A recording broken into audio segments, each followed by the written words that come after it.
Hallo alle zusammen, schön, dass ihr da seid. Heute werde ich mit euch Fragen und Antworten machen, die ich so generell im Laufe der Jahre immer wieder gestellt bekomme.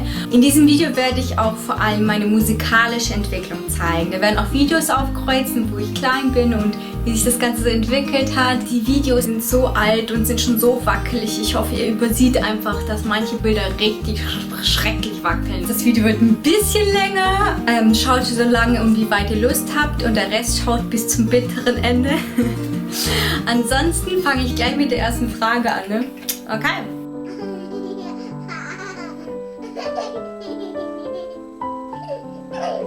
Ja. Sowohl meine Vaterseite Familie als auch die Mutterseite. Beide sind musikalische Verwandtschaften eigentlich. Von meinem Vater sind sogar seine Geschwister etlich, sind professionelle Musiker. Der eine hat Geige studiert, der andere hat Gesang und Dirigieren gelernt.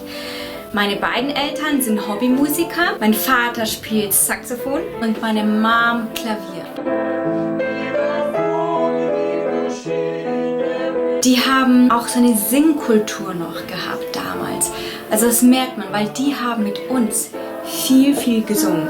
Von klein auf. Ich kann mich an keine Zeit erinnern, wo wir nicht Musik gemacht haben.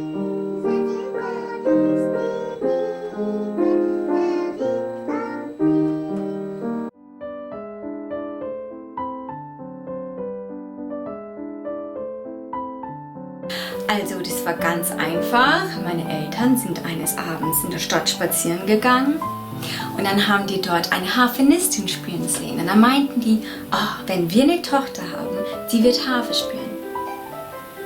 Ja, das ist die ganze Story.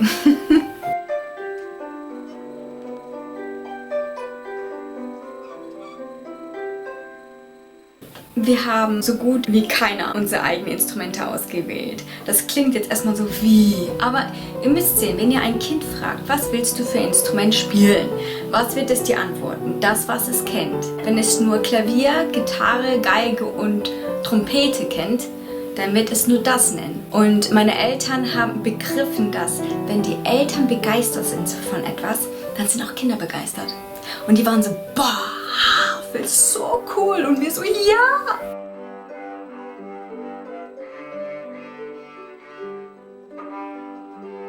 Jeder von uns sollte ein Streichinstrument spielen können. Das heißt Cello, Bratsche, Geige, Kontrabass.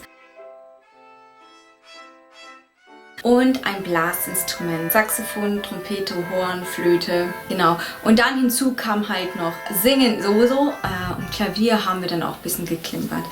Ja, ich habe tatsächlich früher Geige gespielt, dann Bratsche und auch Querflöte, aber ich habe das relativ schnell aufgehört und dann hauptsächlich Klavier und Harfe. Das liegt hauptsächlich an der Vision meiner Eltern. Die kann man in 3 Wörter zusammenfassen. Gott, Gläubige, Gaben. Der Fokus von meinen Eltern ist Gott. Also für die war Gott die wichtigste Person. Und die haben uns immer gesagt, Gott ist wichtig, Gott hat uns gemacht. Er ist der Einzige, der uns wirklich aufrichtig lieb hat. Es lohnt sich, mit ihm sich zu beschäftigen, weil sie diese Vision hatten, Gott und den Kindern Gottes mit unseren Gaben zu dienen. Darum haben sie überhaupt diese Ausdauer auch gezeigt.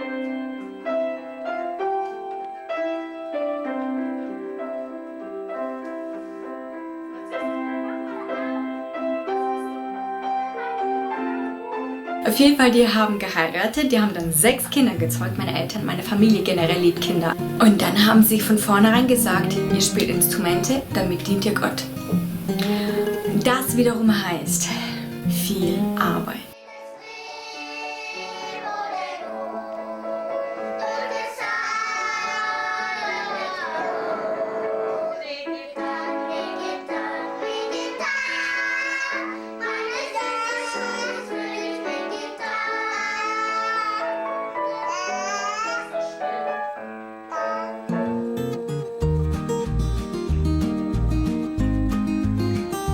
Wir hatten zwei Arten von Üben. Wir kamen von der Schule nach Hause, wir haben gegessen und dann hatten jeder seine Hausaufgaben geübt von der Musikschule aus. Dann kam Papa meistens um 4 Uhr nach Hause, hat gegessen und dann rief er uns vom Spielplatz und meinte, jetzt trainieren wir zusammen. Und dann haben wir Musikstücke trainiert. Jeden Tag für 2 Stunden. Ja, wir waren nicht immer begeistert darüber. Aber meine Eltern haben es durchgezogen. Die haben mit uns jeden Tag 2 Stunden geübt. Dann haben sie abends sich noch hingesetzt und haben Noten geschrieben, weil die haben Noten arrangiert für unsere Zusammensetzung. Weil es gab keine Noten für unsere Zusammensetzung, gibt es einfach nicht. Und dann haben sie einfach geschrieben. Und man fragt sich, wie haben die das durchgezogen? Gell? Ich weiß es nicht. Ich weiß nur, wenn zum Beispiel meine Mama aufgeben wollte, hat Papa gesagt, nein, wir ziehen es durch. Wir haben diese Vision, wir ziehen es durch. Und wenn Papa nicht wollte, hat Mama es durchgezogen. Und haben sich beide immer weitergezogen. Keine Ahnung.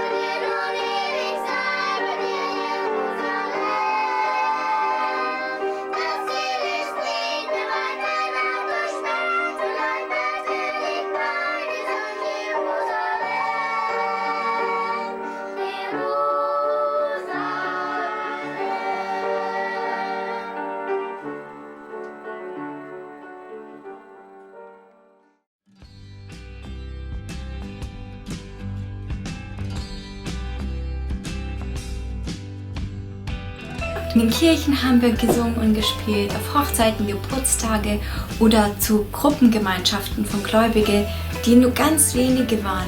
Und die waren oft irgendwo, zum Beispiel in Magdeburg, und wir mussten 4 Stunden dahin fahren. Ganz früh morgens haben wir uns gepackt ins Auto mit allen 7 Sachen und dann sind wir dorthin und haben den Leuten dort gespielt. Natürlich, wir waren jetzt nicht super toll, richtig gut damals, weil wir waren klein, aber die Leute haben sich so gefreut. Denen war es egal. Für die war das trotzdem Liebe, weil wir sind aufgekreuzt, wir haben uns die Mühe gemacht, wir haben gespielt, mehr schlecht als recht, aber wir haben sie trotzdem mit gesegnet und ich bin ziemlich sicher, dass Gott uns zurückgesegnet hat damit. Einmal sind wir sogar bis nach Russland gefahren. Boah, das war eine Aktion. 4 Tage sind wir gefahren. Mit allen 7 Sachen und unseren ganzen Instrumenten. Oha! Ja.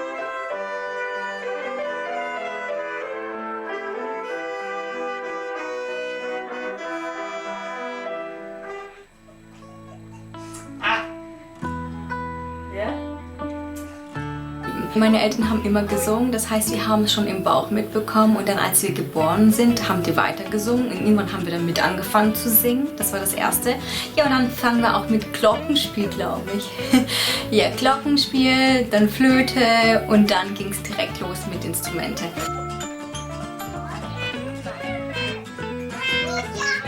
Harfe habe ich sehr spät angefangen, mit 11.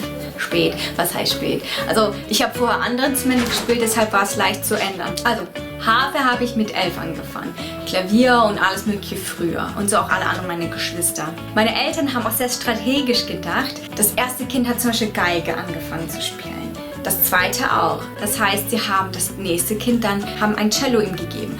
Und das jüngste Kind damals, das war noch zu klein für einen Kontrabass. Dann haben sie ihn erstmal Cello spielen lassen und haben dann gewechselt zum Kontrabass.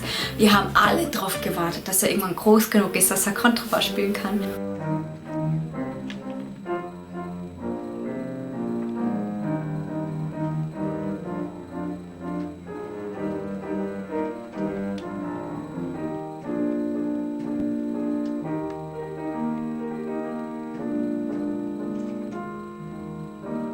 Das war so ein süßes Kontrabass, so pink. Hat total schrecklich geklungen. 1/16 Größe, glaube ich. Aber es war super bunt. Wir lernen den. Hallo. So. Hallo. Das ist wie heißt das? Wer weiß? Zusätzlich zum Üben des Instrumentes haben meine Eltern uns noch Theorieunterricht gegeben.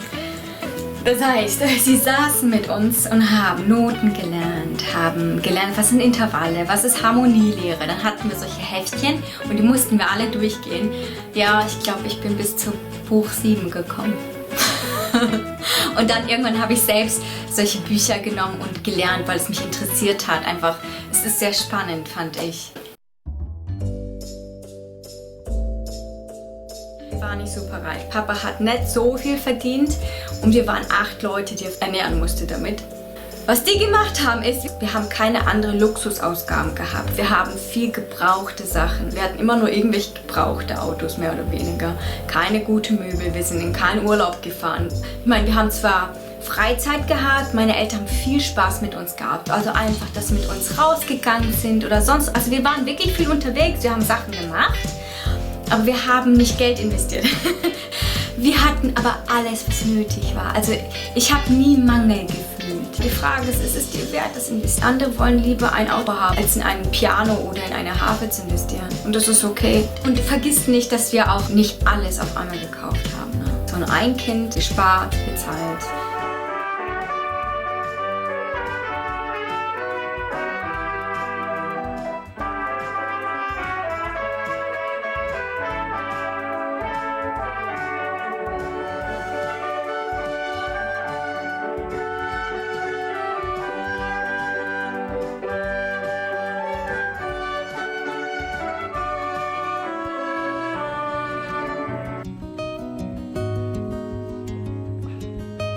Warum machst du das? Hab einen Lehrer, spiel vor, investier. Selbst wenn du etwas als Hobby machst und du investierst nicht Zeit und Kraft in das, dann bist du nicht investiert. Die meisten Kinder wollen spielen am Anfang. Die sind total begeistert, aber dann merken sie, oh, ich muss investieren und dann, kein Bock mehr. Und dann sagen die Eltern, oh ja, dann musst du nicht. Und dann quälen die das Kind und mich, ja, als Lehrer. Ich bin gequält. Weil es ist die reinste Zeit- und Geldverschwendung, Leute. Ich verstehe, dass ihr das Kind nicht zwingen wollt. Ich verstehe das. Aber das Kind zur Schule bringt ihr trotzdem. Und wenn das Kind sagt, Mama, ich will aber jetzt nicht Hausaufgaben machen, dann sagt es mir egal, was du willst. Es ist gut für dich. Du machst das. Und wenn man in etwas investiert, dann mag man das auch mit der Zeit.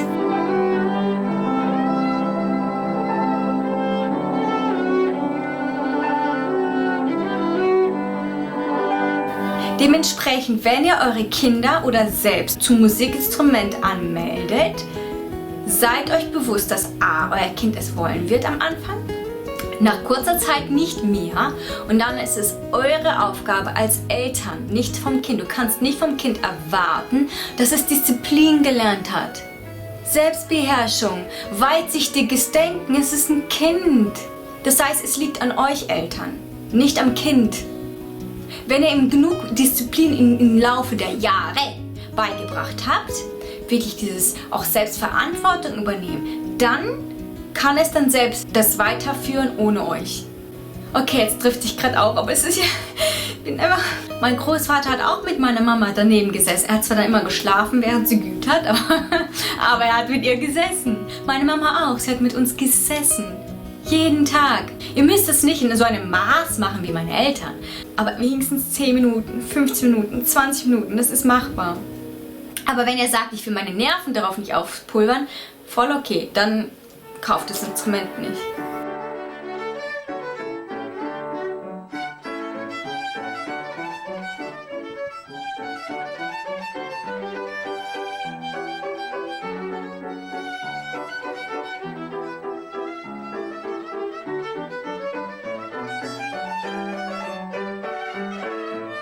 Nach der Schule war die Frage, was lerne ich jetzt, was mache ich jetzt? Dann haben meine Eltern gesagt, ja, willst du nicht Musik studieren? Und ich war so, ja, das macht schon Sinn. Ne? Ich muss sagen, der Herr ist gnädig zu mir, schon immer gewesen. Ich bin in eine Hochschule reingekommen, direkt neben meinem Zuhause war, weil ich wollte nicht weg von meiner Familie und die Professorin war richtig gut. Geil. Und ich bin reingekommen, I don't know how. Ja, also...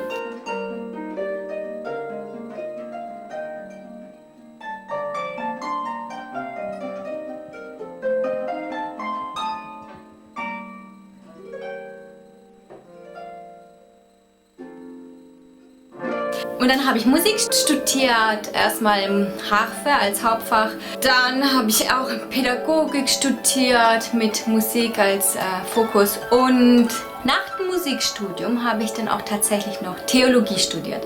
Aber das habe ich auch hauptsächlich gemacht für meine Seele. Ich brauchte das richtig. Ich wollte das. Ich hatte ein Verlangen, mich jeden Tag für ein paar Jahre mich mit Gott zu beschäftigen. Und das hat mir wirklich, wirklich, wirklich wirklich gut getan für meine Entwicklung.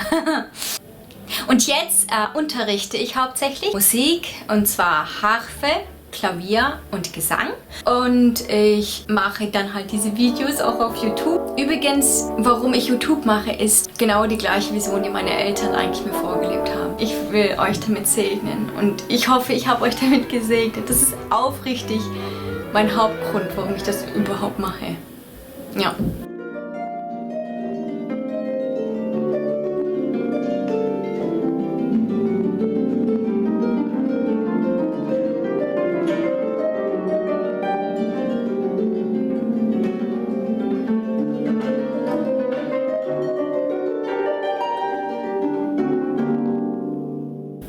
Boah, ich glaube, ich habe jetzt echt lang geredet.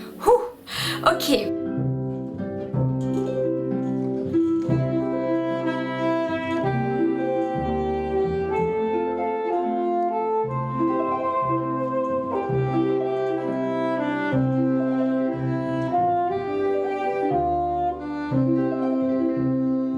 Jein.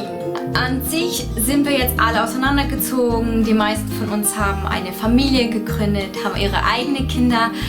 Wir spielen oft noch zusammen oder singen zusammen, wenn wir uns einfach so treffen. Oder wenn jemand heiratet von der Verwandtschaft oder Freunde oder so. Und dann sagen sie, könnt ihr nicht was spielen oder singen? Dann sagen wir, ja, machen wir. Und dann machen wir das auch noch, gell? Wir sind musikalisch unterwegs, aber nicht mehr so viel zusammen.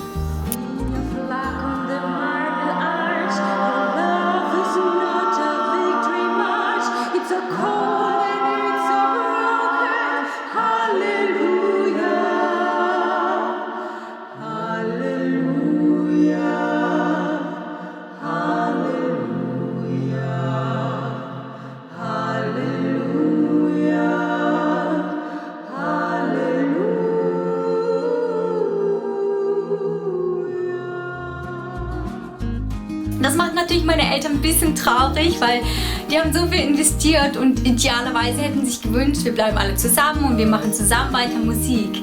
Aber was sie uns gegeben haben, ist noch viel wertvoller, als dass wir jetzt zusammenspielen. Und zwar, sie haben uns vorgelebt, was ihnen wichtig ist. Ihnen war Gott wichtig und ihnen war, dass wir Leute damit segnen, dass wir Gott damit Ehre geben mit den Gaben. Und das haben sie uns vorgelebt und haben gesagt, ihr könnt euch jetzt entscheiden, was wollt ihr damit tun. Ihr könnt eine andere Vision haben, ihr könnt das komplett über Bord werfen. Aber jetzt habt ihr eure eigenen Kinder. Und ich sehe, wie meine eigenen Geschwister mit ihren Kindern schon anfangen, in diesen Parametern auch schon zu denken. Die denken auch, okay, ich habe mein Kind, ich möchte auch, dass es Gott lieb hat. Ich möchte auch, dass sie lernen, die Menschen zu segnen, mit dem, wer sie sind und mit welchen Gaben sie haben.